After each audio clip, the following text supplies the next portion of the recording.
Hello my dear student, welcome to new learner. Dear student, দশম শ্রেণীর সরল সূত্র আমরা 1 থেকে 11 অবধি ধরে ধরে কমপ্লিট করেছি।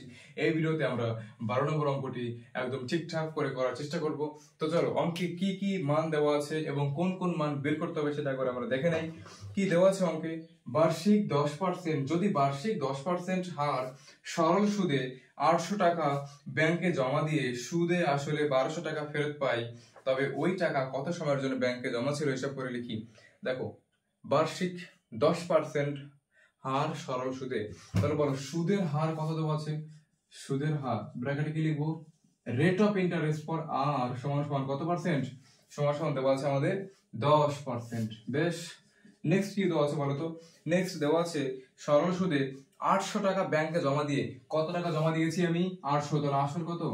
আসল ব্র্যাকেটে প্রিন্সিপাল পি সমান সমান 800 টাকা। ওকে, নেক্সট কি দেওয়া আছে বলো তো দেখি। নেক্সট দেওয়া আছে জমা দিয়ে সুদে আসলে 1200 টাকা ফেরত পাই, মানে আমি 800 টাকা জমা দিয়েছি, আমি কত টাকা ফেরত পেয়েছি? 1200 টাকা। মানে এই 1200 টাকার মধ্যে কিন্তু সুদও আছে আসলও আছে। আসল তো 800 টাকা, ও তো সেল হবেই না। দেখো, তাহলে সুদ আসল দেওয়া আছে, এখানে কি দেওয়া আছে? সুদ আসল। সুদ আসল মানে টোটাল অ্যামাউন্ট এ সমান সমান 1200 টাকা। আচ্ছা, সুদ আসল 1200, আসল 800। আমি তাহলে যদি সুদ আসল থেকে আসলকে বাদ দেই, কি পেয়ে যাব? সুদ পেয়ে যাব। তাহলে সুদ সমান সমান কি হবে বলতো? সুদ ব্র্যাকেটে আই সমান সমান 1200 থেকে আমি 800 বাদ দেবো, কত হবে? 400 টাকা। দেখো নেক্সট কি বলেছে বলতো? তবে ওই টাকা কত সময়ের জন্য ব্যাংকে জমা ছিল, মানে সময় দেওয়া নেই, সময় বের করতে হবে। তাহলে সময় ব্র্যাকেটে টি সমান সমান টি বছর হলে।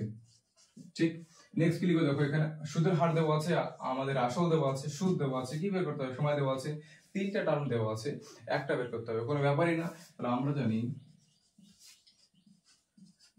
জানি আই সমান সমান পি আর টি বাই কত?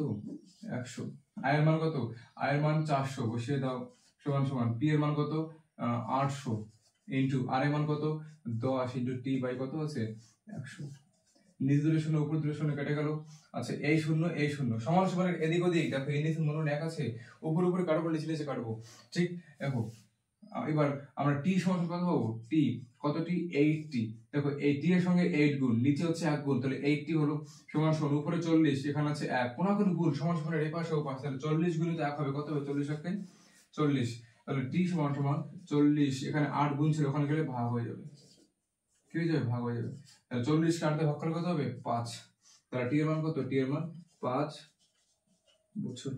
অর্থাৎ 5 বছরে আমার সুদ হবে কত টাকা? 400 টাকা। যাই হোক, যদি কোথাও কোনো রকম প্রবলেম থাকে অবশ্যই আমাকে জানাবে। অঙ্কটা খুব সহজ ছিল। এখানে আমাদের সুদের হার দেওয়া ছিল, আমাদের আসল দেওয়া ছিল, আমাদের আর সুদ দেওয়া ছিল ইনডাইরেক্টলি।